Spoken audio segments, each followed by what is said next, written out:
Hey guys, it's the Fields Bros here, and today I'm going to be reviewing Dragon Ball Super episode 89. Now, Dragon Ball Super episode 89 is titled An Unknown Beauty Appears, the Tienshin Style DOJO'S Mystery.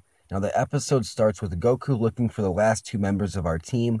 Now, as we know, the Tournament of Power is rapidly approaching, and we still need two fighters. We need 10. We still need two, so Goku goes to Kame House to find Master Roshi to recruit him. But he learns that Master Roshi is helping Tien run a dojo. Yes, Tien has a startup company. Tien has a dojo. He's been running it. It's actually fairly popular in the village he's at. He has quite a few members who he trains. Now, at Tien's dojo, we have an awesome scene with Tien. Now, Tien's strong. Obviously, he's not Super Saiyan God strong. But this scene really... It puts a magnifying glass on how strong Tien really is compared to other humans and just normal people in Universe 7 or across the galaxy in terms of just the random Joe Blows. Tien, he demonstrates his ki to his trainees. And this scene is really awesome. It just puts Tien in such a light where it's man, Master Tien almost. He's mastered all of his skills in terms of he can teach other people how to do it. You know what I mean? He's mastered how to raise his ki, how to power up, how to ki blast, how to do all these things, his fighting techniques. All the skill that comes into fighting, he's mastered it. And that's really, this is perfect for Tien. I really love that scene, Tien at his dojo. We see Yurrin appear after that. She asks to join the dojo. Now, she has no martial arts experience, and we clearly see this girl has very bad intentions. Now, Goku drops in. He asks Tien to join the Tournament of Power, right in the middle of everything. Tien's running this thing. Goku just drops in all nonchalant. He has no cares in the world. He just drops in, asks Tien to join. Tien declines because he can't just stop running his dojo. So, soon after that, the village is being ransacked by Tien's trainees. Nobody knows what's going on. The people that Tien trains, the martial artists that Tien trains, were put under a black magic spell by Yurrin. Now we see Yurrin running away from Master Roshi. Master Roshi's being a creep this whole episode. Master Roshi, she's running away from Master Roshi, and she stumbles by the martial artist Tien's training. Now we see an awesome scene right here. She grabs a scroll, she curses it with black magic, and then she casts it upon the martial artist that Tien trains in the dojo. Now, Tien finally gets word that the village is being ransacked with the people at his dojo.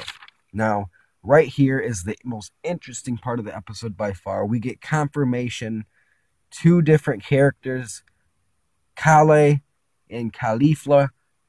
We see Cabba and Caulifla talking about the Tournament of Power, and Cabba basically he's giving her the rundown on basically that our universe could get erased, and she's still not interested. But then a punk, he goes to shut Cabba up. He has this little switchblade.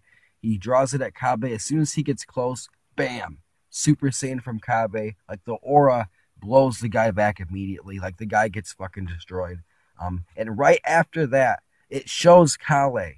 She's right there standing next to the punks that Caulifla is the leader of. She's right there with them, standing there looking scared.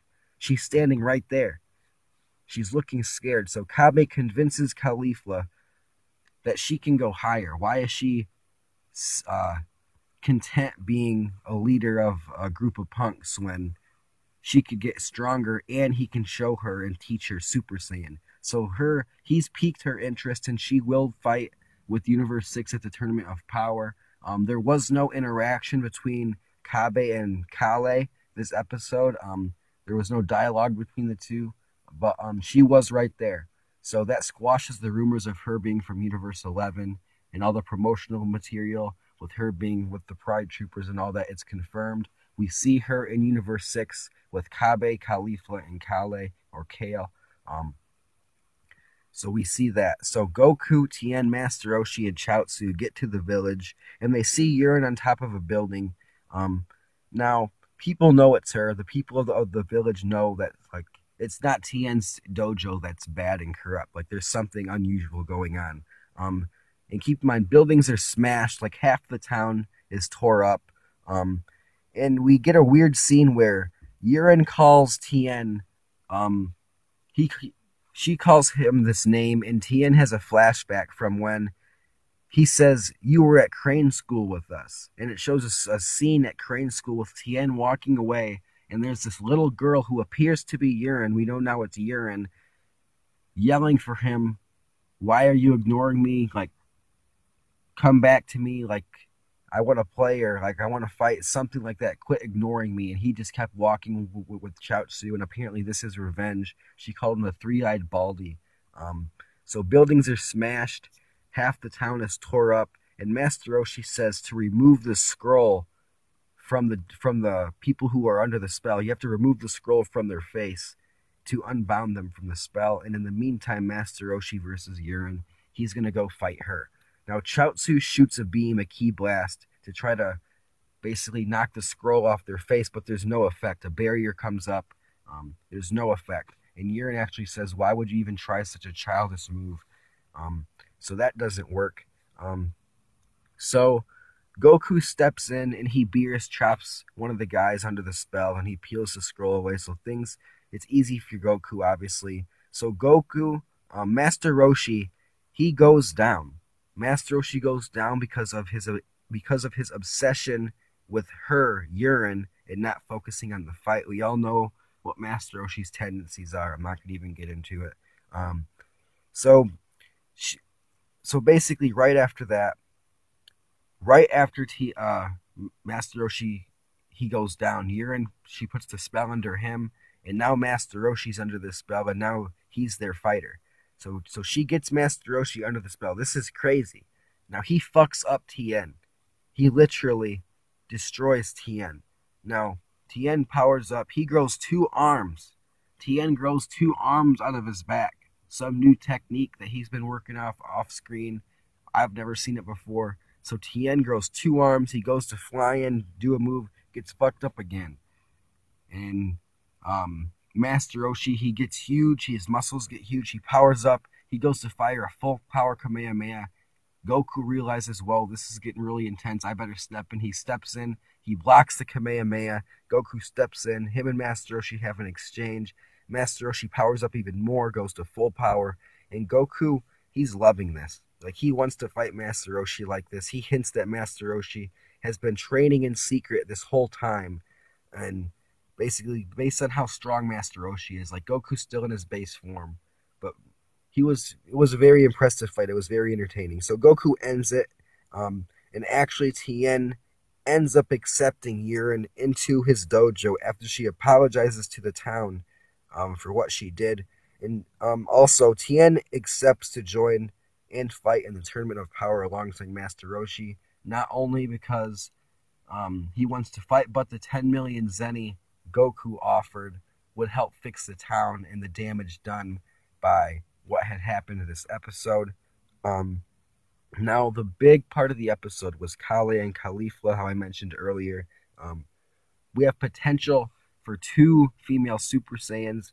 We know Kale is the legendary quote-unquote female Broly. That's Kale. And Caulifla showed an interest from Cabba in becoming a Super Saiyan. So far we could potentially have 2 female Super Saiyans in Dragon Ball Super. People are saying that Caulifla is their new favorite female Saiyan. Not only that, but like their new favorite female character. Like, people are saying Bai Videl in Caulifla. I'm curious to see how they're going to develop Caulifla. It's been one episode, and I'm also curious to see how they're going to develop Kale. We don't even know what she sounds like. You know what I mean? There was no dialogue between her and Cabba. She was just standing there. So it is confirmed they are 2 different people. People like, no, it's the same person, and they're just changing the whole backstory. Like, no, they're not going to do that late. That would never happen. Anybody who said that's an idiot. So it's definitely 2 different characters. We saw that today, Kale and Caulifla. So once again, the title for Dragon Ball Super episode 89 is An Unknown Beauty Appears, the Tienshin style DOJO'S mystery. That's it, guys. Be sure to like, comment, and subscribe to the channel. It's the Fields Bros. Peace.